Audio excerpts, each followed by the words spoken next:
Terminamos hoy el noticiero con una noticia que nos pone de luto a muchos de los que trabajamos en la televisión hispana. Pablo Gratas, quien murió ayer en un dramático accidente en la autopista 210 a la altura de la ciudad de Silmar. Importante destacar los ejemplos de inmigrantes que lograron superar los obstáculos y la discriminación. ¿Qué harías si un día el periodista que te contó las noticias más impactantes se convirtiera él mismo en una noticia devastadora? Enrique Gratas no solo informaba, marcaba época.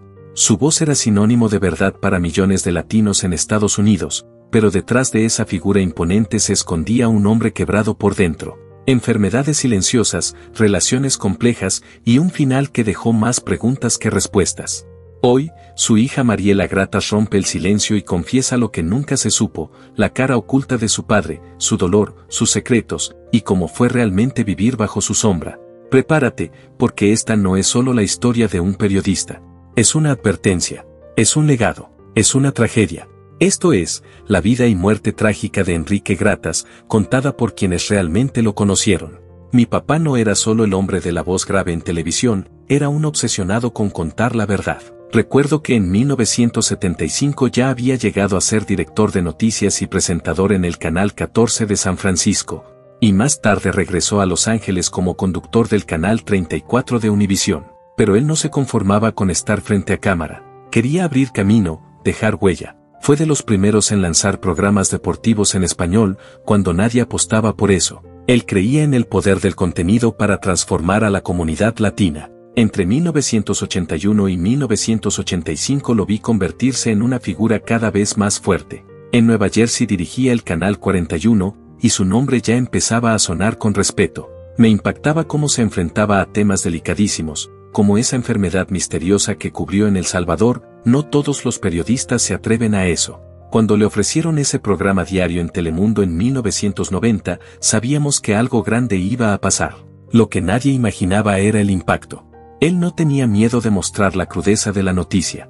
Y aunque a veces lo criticaban por ser demasiado gráfico, siempre decía, prefiero que la gente vea la verdad aunque duela, a que viva engañada, punto. La gente lo recuerda por esa voz imponente, por su forma de dominar el set, pero detrás de eso había una precisión milimétrica. Cada cámara, cada luz, cada palabra, todo debía estar perfectamente calculado. Era su sello. Incluso lo apodaron el periodista chupacabras, por esos reportajes tan locos y virales que hacía sobre criaturas misteriosas.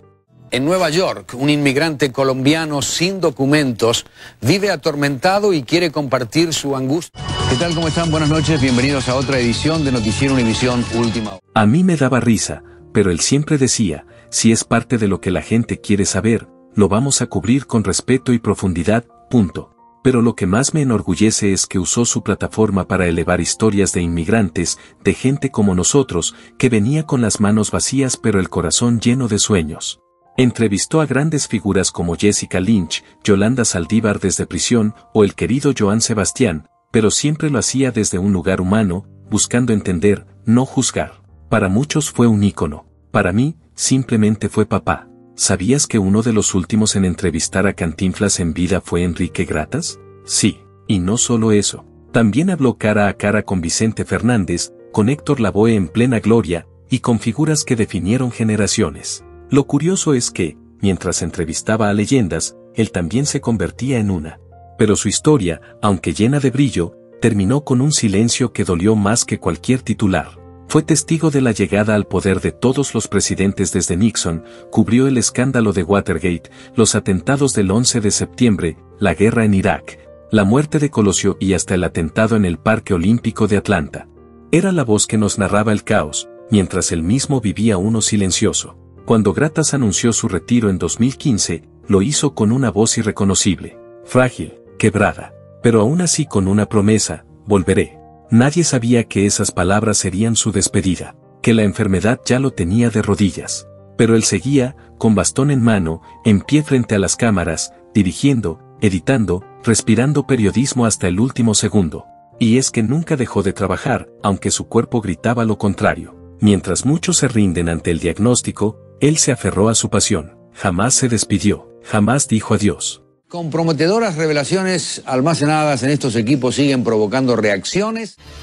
Buenas noches nuevamente. Una tragedia nacional ha sacudido los cimientos más profundos de los Estados Unidos. Aún enfermo, delgado, agotado, volvía al estudio, porque el periodismo no era su profesión, era su razón de vivir. Sus colegas, como Rosy Orbach, aún lloran su ausencia, no por el presentador, sino por el ser humano, por el amigo que, incluso en sus últimos días, pensaba más en las noticias que en la muerte. La última vez que lo vi apenas podía caminar, confesó Rosy, pero ahí estaba, preguntando por el guión del noticiero. 3 semanas antes de morir, Enrique dejó un mensaje: volveré, pero ya no pudo. Y ese vacío que dejó, sigue ahí, porque no se fue solo un periodista, se fue una voz, un símbolo, un guerrero. El 22 de septiembre fue la última vez que mi papá fue a trabajar. Ya estaba débil, lo sabíamos, pero aún así insistió en ir, como siempre. No se quejó, no pidió compasión.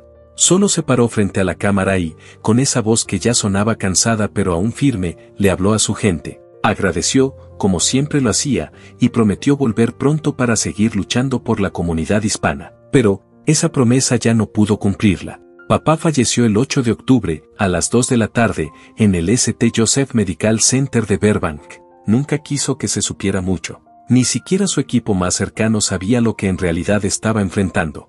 Él solo decía: estoy bien, solo cansado. Pero era cáncer, y ya estaba muy avanzado. Aún así, hasta el último momento compartía empanadas argentinas con sus compañeros. El exiliado líder iraquí había advertido que se preparaba una contra las Naciones Unidas en Irak. Destacar los ejemplos de inmigrantes que lograron superar los obstáculos y la... Es que él era así, siempre con un gesto noble, siempre dando, aunque le quedara poco. Cuando la noticia de su muerte se difundió, las redes se llenaron de mensajes. Periodistas, amigos, televidentes, todos hablaban de lo mismo. No solo habíamos perdido a un presentador, habíamos perdido a una institución.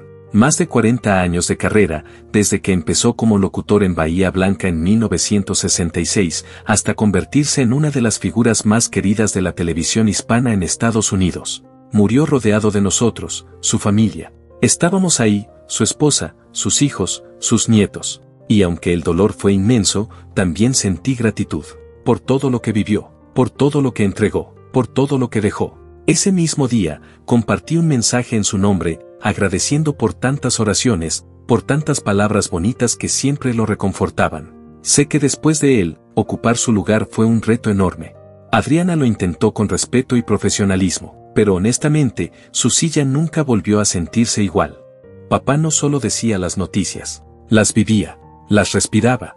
Decía que las luces de una redacción nunca se apagan, y eso lo vivió hasta el final. Aunque estaba delgado, caminaba con dificultad y se le notaba el desgaste, él seguía grabando, seguía editando, seguía siendo periodista. Enrique Gratas fue mi papá, pero también fue un caballero, un luchador, un apasionado por su oficio. Hasta pocos días antes de morir, seguía con el micrófono encendido, con esa voz que marcó a toda una generación.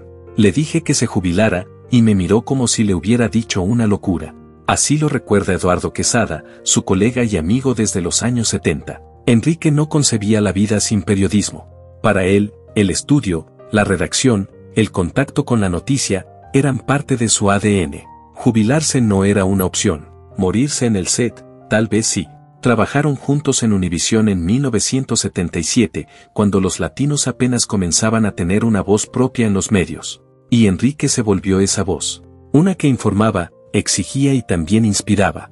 Por eso, cuando reapareció en Estrella TV, después de haber pasado por las 2 cadenas más grandes del país, nadie se sorprendió. Su pasión lo arrastraba de regreso, una y otra vez. Gratas era implacable. Le gustaba revisar cada guión, verificar cada dato, ajustar cada entonación. Era cálido, sí, pero también meticuloso, intenso, obsesivo con la perfección. Para los jóvenes, era el maestro. Para los más cercanos, simplemente Don Enrique. Solo cuando hablaba de fútbol, y especialmente en un asado argentino o en los viajes a Las Vegas con Quesada, dejaba salir ese acento porteño que durante años intentó suavizar frente a las cámaras. Brenda Sotelo, quien lo acompañó en sus últimos años en redes sociales, aún recuerda la última vez que habló con él. Quiso visitarlo. Él se negó. Le dijo que ya estaba mejor, que volvería pronto. Mentía con valentía, porque no soportaba que lo vieran débil. Prefería que lo recordaran como siempre fue, fuerte, erguido, impecable. Y así fue hasta el final. Recuperar. Y vamos a seguir adelante. la causa por los hispanos de esta nación.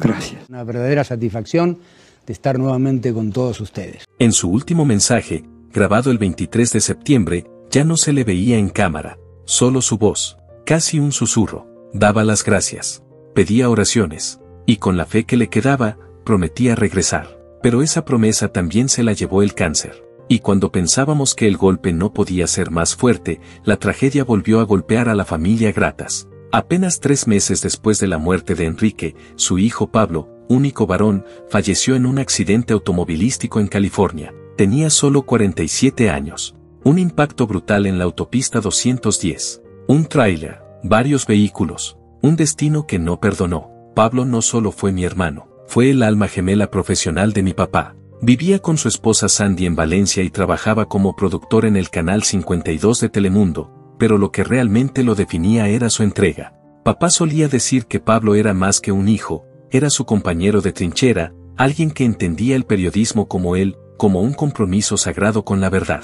Ver cómo tantas personas reconocieron su pasión y su legado, igual que el de mi padre, fue conmovedor. Muy duro, pero también hermoso.